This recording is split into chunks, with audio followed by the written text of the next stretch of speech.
گفتوگۆی زیاتر دەکەین لەبارەی ئەو ئارامی و ئاوەدانیەی کە پارتی دیموکراتی کوردستان بەردەوام جەختی لێ دەکاتەوە و بە تایبەت لە بانگەشەی هەڵبژاردننی خولی شەشەمی پەرلەمانی کوردستان زۆر جەخت لە ئارامی و ئاوەدانی دەکەنەوە. دکتۆر چنار سعید عەبدوڵڵا ئەندامی کۆمیتەی ناوەندی پارتی لە هەولێر میوان یەمەیە گفتوگۆی زیاتری لەگەڵ دەکەم. دکتۆر چنارم کاتت باش، سپاس بۆ ئامادەبوونت لەگەڵمان. پارتی خۆشت گوێت لە گوتارەکەی بەسرور بارزانی جێگری سەرۆکی پارتی دیموکراتی کوردستان بوویت و پارتی هەمیشە دەڵێ کە کاروانی ئاوەدانی ناوەستێنین، لەگەڵ ئێوە دەبین، هەرگیز ئەم خاکە جێناهێڵین. ئایا ئێوە خۆتان بە خاوەنی هاوڵاتیان ئەم هەرێمە کردووە؟ سڵاو سنوورخان، سڵاو لە بینەرانی تەلەڤیزیۆنە جوانەکەی کوردستان 24. بێگومان قسەکانی بەڕێز جێگری سەرۆکی پارتی زۆر دروستە و هەڵقوڵاوی ڕاستیەکە و مێژووەکە، بۆیە ئەوەندە بە متمانەوە ئاماژە بۆ پەیامانە دەکات. من دەمەوێ هەندێک سێکتەر کە زۆر گرنگن ئاماژەی پێ بکەم بۆ ئەوەی بێمە سەر وەڵامی پرسیارەکەی ئێوە. سنوورخان، نەزانی ئێمە لە دوای ڕاپەڕین پارتی دیموکراتی کوردستان یەکێک لەو هێزە سیاسیانە زۆر گەورانە بوو، زۆر بەهێزانە بوو کە ئەو ئەزمونە بە شانازیەوە ئەوەی دروست بووە بەشی شێر بەر پارتی دیموکراتی کوردستان دەکەوی. ئەو کاتەی کە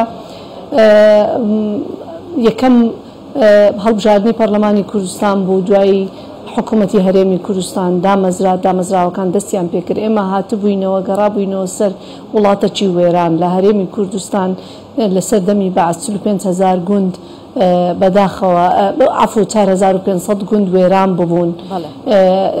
هەموو گوندەکانی ئێمە وێرانە بوون، شارەکانی ئێمە قەبارەیان زۆر بچووک بوو، گەڕەکەکان، خزمەتگوزاریەکان، ژیان و گوزەرانی خەڵک زۆر خراپ بوو. بەڵام دوای ئەو ئەزمونی ئەو 30 ساڵەیە ئێمە دەتوانین بڵێن کە لەو زەمانەی کە هەرچەندە زۆر دوور و درێژیش نییە و پڕ بووە لە هەوراز و نشێ و زەحمەتی، ئەو تەجروبەیە بە خۆشحاڵیەوە وەکو دیسان دەڵێمەوە بەشی شێری بەر پارتی دیموکراتی کوردستان دەکەوێت، توانی ببێتە هەوێنی ئەوەی کە ئەو لادەیانەی وێران کرابوون، خزمەتگوزاریان نەبوو، هەمووی ئاوەدان بکرێتەوە، خەڵک بگەڕێتەوە بۆ ئەو شوێنانەی کە لێوە هاتبوو، کەرتەکانی کوشت و کاڵ و خزمەتگوزاریەکان بە جۆرەکی زۆر باش دەست بە بوژانەوە بکەن جارەکی دی. سەبارەت بە کەرتی پەروەردە لە هەرێمی کوردستان لەو زەمانە بەداخەوە، ینی بەهۆی ئەوەی کە ڕژێمی بەعز هیچ کاتێک هەوڵی نەدەدا ئەم شار و شارۆچکانە خەڵکی کوردستان، گەلی کوردستان خوێندەوار ببێ و لە دۆخێکی خۆشگوزەران و پێشکەوتوودا بژی. بۆیە ڕێژەیەکی زۆری خەڵکی ئێمە لە کوردستان ئەو کاتە نەخوێندەوار بوو. یعنی تا ساڵی 2003 ڕێژەی نەخوێندەواری، ینی تەسەوور بکە لە کوردستان 37% بووە، کە دەتوانم بڵێم هەرێمی کوردستان لە ناوچە لەو ناوچانەی عێراق هەژمار کراوە کە ڕێژەی نەخوێندەواری تێیدا زۆر بەرز بووە، بەڵام لە ئێستادا ئەم ڕێژەی زۆر دابەزیە بۆ 13.6، واتە یەکێکە لەو ناوچانەی کە ڕێژەی نەخوێندەواری تێدا زۆر نزم بوویتەوە لە چاو شوێنەکانی دیکە. لە هەرێمی کوردستان تەنها یەک زانکۆ بوونی هەبووە، ئەوش زانکۆی سەلاحەدین بووە، زانکۆی سلێمانی دوای نەقل بووە. بەڵام ئێمە لە دوای ئەو ئاوەدانی و بوژانەوەی کە لە هەرێمی کوردستان دەستی پێکرد و تەجروبەی حکومڕانی هەرێمی کوردستان، لە ئێستادا لە هەرێمی کوردستان 18 زانکۆی حکومی هەیە و 18 زانکۆی کەرتی تایبەتیمان هەیە. هەر لە هەرێمی کوردستان ژمارەی ئەو پزیشکانەی کە بوونیان هەبوو بنکە تەندروستیەکان زۆر سنووردار بووینە، بەڵام لە ئێستادا ئەگەر لە پێشووتردا تەنها ڕێژەیەکی زۆر کەم نەخۆشخانە بوونی هەبووە، بۆ نمونە تەنها 26 نەخۆشخانە لە هەرێمی کوردستان هەبووە و ڕێژەی ئێستا بوویتە 83%. 83 نەخۆشخانە 1059 بنکەی تەندروستی، تەنها 100 ببوورە ژمارەیەکی زۆر کەم پزیشکمان هەبووە، 826 پزیشکمان هەبووە لە هەموو هەرێمی کوردستان تا ڕاپەڕین. لە ئێستادا ئەم ڕێژەیە بوویتە 7961، ڕێژەی کارگە و کارخانە و ئەو دامەزراوانەی کە زۆر کەم بووینە تا ڕاپەڕینیش لە ئێستادا تەنها لە هەرێمی کوردستان 4434 کارخانە و کارگەی جۆرا و جۆری بواری بیناسازی خۆراک ڕستن و چنین فلیزیات کیمیاوی پلاستیکی و تا دوایی بوونی هەیە کە ئەم ڕێژانە ڕێژەیەکی زۆر بەرزن و دەرفەتەکی زۆری کارکردنیان بۆ خەڵک دەستەبەر کردووە. بۆچی من ئەو قسانە دەکەم؟ من بۆیە دەمەوێت بەو مقدمەیە دەستم پێ کرد لەبەرەوەی دەمەوێت بڵێم پارتی ئەزمموی ڕابردووی نیشان دەدات کە بەڕاستی خزمەتی ئاوەدانی و بژانەوەی کوردستانی کردووە. ئێمە پێمان وایە ئارامی و ئاوەدانی دوانەیەکی لێگرێدراوە لەگەڵ پارتی دیموکراتی کوردستان. پارتی لە ناو ئارامی و لە ئارامی گەشە دەکات. لەبەر ئەوەش پێداگرە لەسەرەوەی کە کوردستان لە دۆخێکی ئەمین و ئارامیدا گوزەر بکە بۆ ئەوەی بتوانین پرۆژە و ئاوەدانی خۆمان گەشە پێ بدەین. خاڵێکی تر زۆر گرنگە تەوان جەنابی وەزیران و جێگری سەرۆکی پارتی کاک مەسرور بارزانی لە پەیامەکەی ئاماژەی بەوە کرد کە پەیامی هێز و لایەنە سیاسیەکان لە ئێستادا لە بانگەشەی هەڵبژاردن ئاماژەدانە بە ڕوخاندن و تێکشکاندن و سنووردانان و کۆمەڵێک پەیام کە ئێمە دەزانین مەبەستەکەیان تامیشکردن و پەراوێز خستن و یا شکست پێهێنانی پارتی دیموکراتی دەکەن زۆربەی لایەنەکانی جیاوازی ئەوان بکە. ئەزانی سنوورخان من دەمەوێت جیاوازێکی زۆر جوان زۆر زەق لێرە ئاماژە پێ بکەم و هاوڵاتیانیش ئەمەیان هەست پێ کردووەویش ئەوەیە ئێمە جیاوازین بەڕاستی ئێمە جیاوازین ئێمە پەیاممان بریتە لە ئاوەدانی و ئارامی و بژانەوە و پێکەوەی و خۆراگری لە بەردەم هەموو ئەو بربەست و میحنەتەی کە ڕوبەڕوومان دەبتەوە و گەلی کوردستان زۆر ئازانە لە بەردەمی وەستاون بۆیش ئێستا ئێمە پشت ئەستور بەوان ئەوە دەڵێن.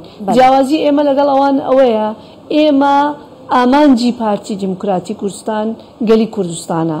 دەستەبەرکردنی ئاوەدانیە بۆ گەلی کوردستان، دەستەبەرکردنی ئارامیە بۆ گەلی کوردستان، پێشکەوتنی زیاتری ئەم هەرێمەیە. بەڵام ئامانجی خەڵکی دیکە تێکدانە، دروستکردنی گرژیە، ئامانجی ئەوان ئێمەین. واتە ئامانجی ئەوان ئەوەندە بچووکە کورت کرایتەوە لە ڕەوەستاندن و تامیشکردن و یاشکاندنی پارتی دیموکراتی کوردستان.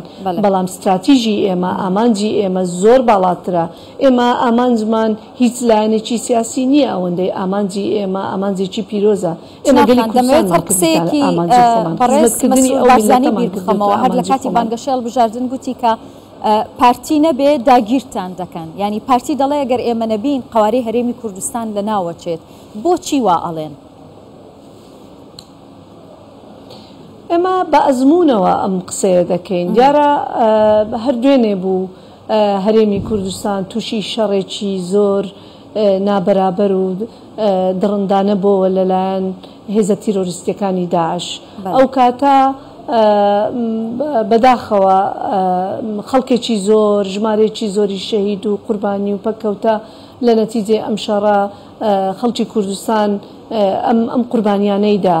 ئەو کاتە با خەڵکی کوردستان بەبیر خۆی بینتەوە کام سەرکردەی سیاسی کوردستان بوو شەو ڕۆژ چەندین شەو ڕۆژ لە ناو بەرەکانی جەنگ دەمایەوە بۆی سەرپەرشتی بەرەکانی شەڕ بکە بۆەوەی خەڵکی کوردستان لە دۆخێکی ئەمین دابی شار و شارۆچکەکانی کوردستان لە ئەمان دابی. چەند لە سنوورەکانی بەرەکانی شەڕ ئەو کاتە لەژێر دەستی هێزی پێشمەرگەی کوردستاندا بوو. بەڵامەوەی کە بەرپرساریەتی سەرەکی هەبوو ئەو هێزانە بوون کە سەرکردەکانیان لە ناو پارتی دیموکراتی کوردستاندا بووە. بۆیە ئێمە باوەڕمان بەو مێژووە هەیە ئێمە توانیومانە لە ڕۆژە زۆر سەختەکاندا بەرگری لە خاچی کوردستان بکەین، بەرگری لە شارەکانی کوردستان بکەین و نێڵین دوژمن زەفەر بە شارەکانمان ببات و ئەزمموی هەرێمی کوردستان بخاتە مەترسیەوە. تەنانەت دەو کاتانەش بەداخەوە جارێکی تر هەندێک لە هێزە میلیشیاکان هێرشیان کردە سەر هەرێمی کوردستان. دیسان هەر هەرێمی کوردستان و جەنابی سەرۆک بارزانی و هێزەکانی ئێمە بوون بەرپەرچیان داوە و نەیان هێشت و ئەوانیان شکست پێهینە. بۆیە ئەگەر ئێمە نەبین هەڕەشەکان زۆر گەورن لەسەر مافەکانی کورد ئەو لایەنانەی دیکە هەم هەرێمی کوردستان هەم پارتی دیموکراتی کوردستانیان تووشی کێشە کردووە؟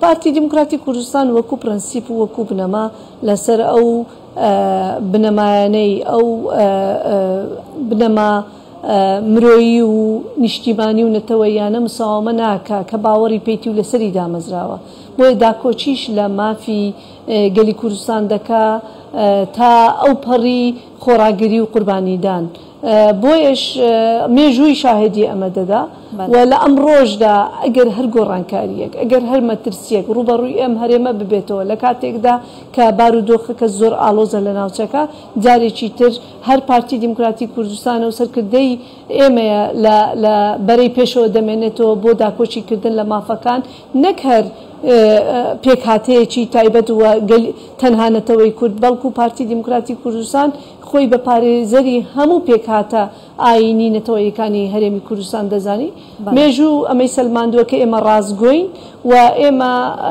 دیسانەوە وەکو پرەنسیپ وەکو مەبدە باوەڕمان بەو پرەنسیپێ لەسەر ئەو خەتە لەسەر ئەو ڕێبازە دەمێنینەوە و ئایندەی ئێمە و ئایندەی گەلی کوردستان پێکەوە گرێدراوە و هێزی ئێمە هێزی گەلی کوردستانە و هێزی گەلی کوردستانیش هێزی پارتی دیموکراتی کوردستانە بۆیە من لێرەوە دەڵێم خەڵکی کوردستان هاوڵاتیانی کوردستان چه ئەوانەی ئەندام و لایەنگری پارتی دیموکراتی کوردستانن چه ئەوانەی خەڵکی بێلایەنن چه ئەوانش لە ناو هێزە سیاسیەکانی دیکەنە خۆتان حەکەم بن بۆ ئەوەی ئەم هەرێمە بە ئارامی و بە ئاوەدانی بمێنێتەوە بۆی کاروانی ئاوەدانی بگاتە هەموو شوێنەکان و سوچەکانی کە ڕەنگە تا ئێستا وەک پێویست بە هۆکاری جیاواز دەستی خزمەت گوزاری پێنەگەیشتووە دەنگ بە لیستی ١٩٠ و لیستی پارتی دیموکراتی کوردستان بدەن بۆ ئەوەی ئەم هێزە بمێنێتەوە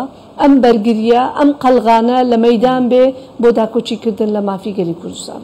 بەڵێ زۆر سپاس دەکەم دکتۆرە چنار سعد عەبدوڵڵا ئەندامی کۆمیتەی ناوەندی پارتی لە هەولێر لەگەڵم بووی دەستخۆش.